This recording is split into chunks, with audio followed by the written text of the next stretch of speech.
Hello everyone, it's Ren here. Welcome to my room, guys. Today we're going to be talking about how INFJs view INFPs. Not the first time I discuss this topic, but it's always good to rehearse it from time to time, every year or so, and see if we find new things to say. And you'll let me know if you do hear new things, and you'll let me know what you think.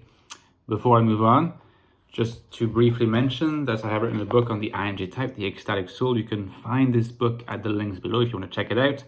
Most deep investigation of the INFJ online. There's also my new book, The Infinite Castle. Well, it's about a year old now, but apparently the main character is an INFJ. So if you're interested in getting a copy, also check the Amazon links below. And you can also support me on Patreon. Thank you so much to my current supporters. I share some material there, some comments, and this growing community really helps the channel. Okay, so if you want, check those links, but now let's discuss our main topic of the day. How do INFJs see INFPs? I cannot help but draw a parallel with the video that I made recently. I think it was the last video I made, with the exception of a short on how INFJs see INTJs. There are interesting parallels to draw between the perception of INFPs and the perception of INFJs. Because in the same way that INTJs are, cousins of the INFJ in some shape or other, and in the same way that ENFJs are also cousins of the INFJ in some shape or other, INFPs are cousins of the INFJ. Now, it's obviously worth pointing out that the way in which INFPs are cousins of the INFJ is not the same, since in the case of the INFP, we're not talking about either having, a dominant function in common, like the INTJ, or having the same order of functions, albeit slightly reversed, and extroversion activated, like in the case of the ENFJ. So if you like, the cousinhood or cousinship of INFJs and INTJs is very established, very clear, very obvious. Cousinship of INFJs and ENFJs, very clear. Between INFJs and INFPs, you have two schools.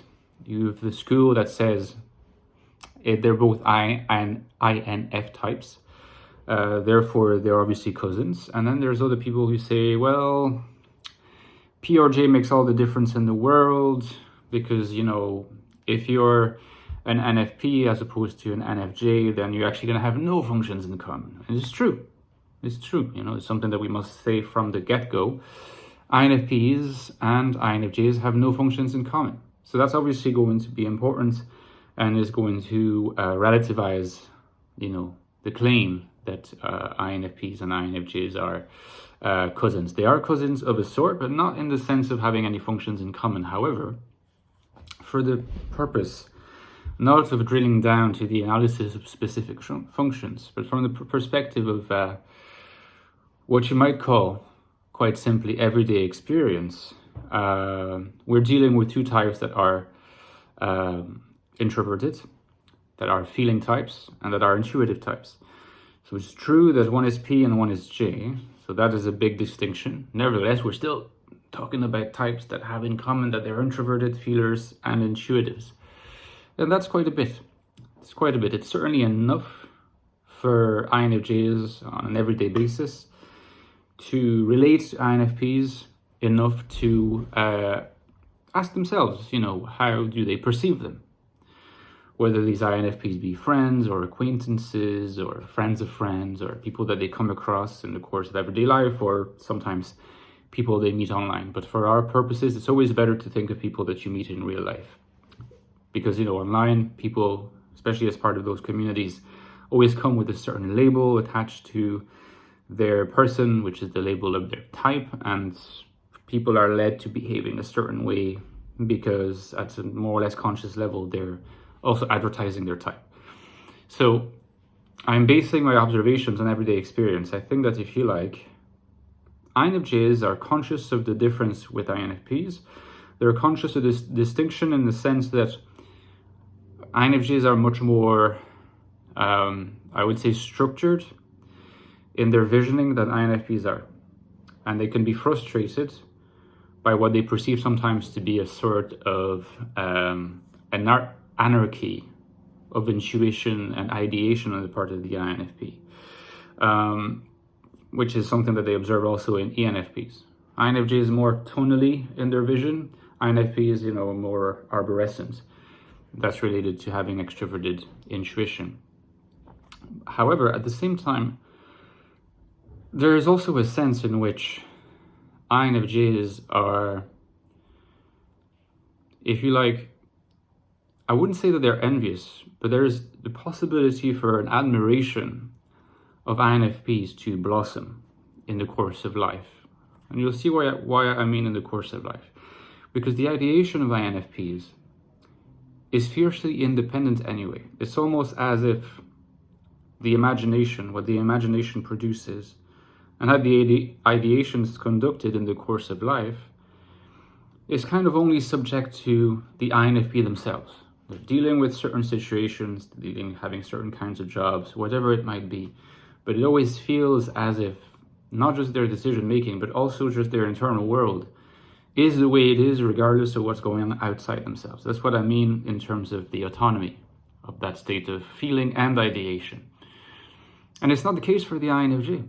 It's not the case for the INFJ because FE is such a prominent part of their life that the opinions and state of minds of other people, validation by the tribe is always going to be taken into account. So in a sense, the feelings of the INFJ are always a little bit outside of themselves. Similar for the ENFJ, but in some sense, the ENFJ is so entrenched in that way of being that they don't really think about it twice. That's just how they operate. Whereas INFJs are introverted enough that they can observe and meditate upon this being outside oneself in terms of emotions kind of state of affairs.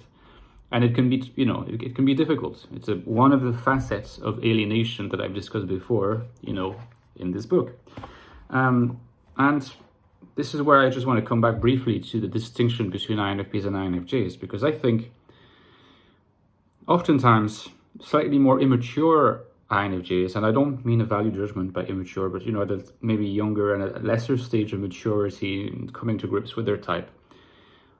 Often you'll hear that they admire INTJs more, or that they would wish to be more like INTJs than like INFPs.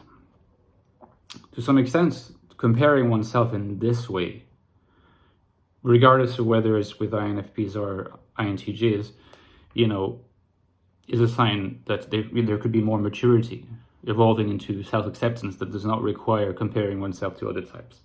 But leaving this aside, there's a preference for comparison with INTJs, or wishing to be more like INTJs, or wishing that one were INTJ rather than INFP.